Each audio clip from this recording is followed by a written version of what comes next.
ఇర్మీయా గ్రంథంలో దేవుడు అనేకమైన వాగ్దానాలు తన ప్రజలకు ఇచ్చాడు. వారి అవిధేయతను బట్టి వారు చెరకు కొనుపోబడ్డారు. అయితే చెర నుండి దేవుడు ఎలా విడిపించబోతున్నాడో, వారు విడుదల పొందిన తర్వాత దేవుడు వారి జీవితాలు ఎలాంటి అద్భుతాలు చేయబోతున్నాడో చాలా స్పష్టంగా ప్రభువారు సెలవిచ్చారు. అయితే ఇక్కడ రాయబడిన వాగ్దానాన్ని మనం గమనిస్తే, చెదిరిపోయిన గొర్రెలు నేను మరలా సమకూరుస్తాను, వాటి దొడ్లకు వారిని రప్పిస్తాను అని దేవుడు వాగ్దానం చేశాడు. ఈ మాటలో మనం గమనించాల్సిన దైవిక లక్షణం ఏంటి అంటే, మన దేవుడు సమకూర్చువాడు. Praise the lord. చెదిరిపోయిన వారిని దేవుడు ఏం చేస్తారట? సమకూరుస్తాడు. బహుశా ఈ ఉదయకాల సమయంలో నీ జీవితంలో చాలా అనుభవాలు చెదిరిపోయి ఉన్నాయేమో. బహుశా నీ ప్రార్థనా జీవితం చెదిరిపోయిందేమో. ఇంతకుముందు చాలా చక్కగా ప్రార్థన చేసేవాడు లేదా ప్రార్థన చేసేదాన్ని, ఇప్పుడు ప్రార్థన చేయలేకపోతున్నావు.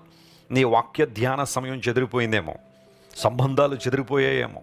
దేవుని పట్ల నీకున్న ఆసక్తి, విశ్వాసం ఇవన్నీ చెదిరిపోయినాయేమో. అయితే దేవుని దగ్గర నువ్వు మరలా తిరిగి రాగలిగితే, ప్రభువా చెదిరిపోయిన నా అనుభవాలను సమకూర్చండి అని ఆయన దగ్గరికి రాగలిగితే, దేవుడు సమస్తమును సమకూర్చువాడు. చూడండి, పాపము మనిషిని అన్ని విధాలుగా గాయపరిచింది. ఆధ్యాత్మికంగా మనిషి నష్టపరిచింది, మానసికంగా మనిషి నష్టపరిచింది, ఆ తర్వాత శారీరకంగా కూడా మనిషిని నష్టపరిచింది.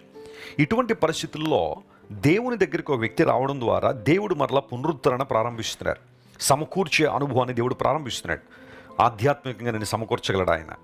మానసికంగా చెదిరిపోయిన అనుభవాలను తిరిగి సమకూర్చగలడు. శారీరకంగా చెదిరిపోయిన అనుభవాలను తిరిగి దేవుడు సమకూర్చే సామర్థ్యం కలిగినవాడు.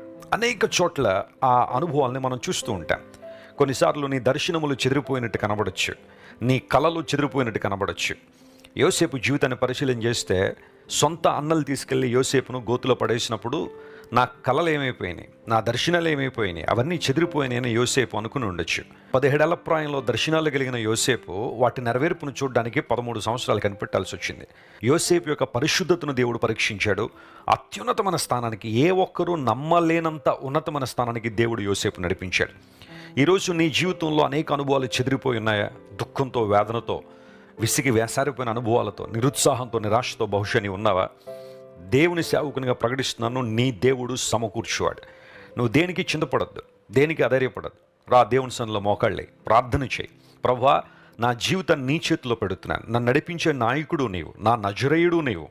నజరేతువాడు లేదా నజరేయుడు అని యేసుక్రీస్తు ప్రభువుని పిలవడంలో, ఆయన నజరేతులో పెరిగాడు అనే మాట వాస్తవం అయినప్పటికీ కూడా, నాజరేత్ అనే మాట నెట్జర్ అనే ఒక హిబ్రూ పదం నుంచి వచ్చింది. దాని అర్థం చిగురింపు చేయగలిగిన వాడు, చిగురు అని అర్థం. యేసుక్రీస్తు ప్రభు నిన్ను చిగురింపు చేసే దేవుడు, ఆయన సమకూర్చే దేవుడు.